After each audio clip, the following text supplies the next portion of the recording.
টিপটা আমি নিয়ে যাবো, সিরিয়ালটা থাক, আপনি 10 মিনিট পরে বাসটা লাগান। না না, আমার আর সময় নাই। তোমার যদি আমি 10 মিনিট সময় দেই তাহলে আমি যাত্রা উঠাম কেমনে? বাস এখন তুমি টান দাও, আমি এখন এই গাড়ি লাগামু।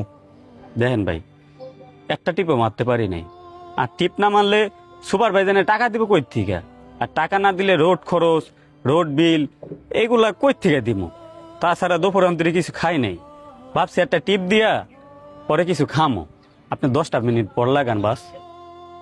তুমি খাও বা না খাও ওইটা তো আমার দেহের বিষয় না। আমি যদি তোমার খাওয়া দেখতে যাই তাহলে তো আমি নিজেই খাইতে পারবো না। আর তাছাড়া আমারও তো একটা খাওয়ার খরচ আছে, আমার লগেও 2-4টা হেল্পার আছে, অগর খাওয়ার খরচ কে দিব? আমি কি মানবতার দেওয়াল খুললা লইছি তোমারে 10 মিনিট দিম, ওরে 10 মিনিট দিম, তাইলে আমার পকেটে টাকা আইব কেমনে? আমারে তো আর আমার সুপারভাইজারের পকেট থেকে টাকা দিব না। যাও যাও বাপু, তুমি এখন বাস সামনে টান দাও।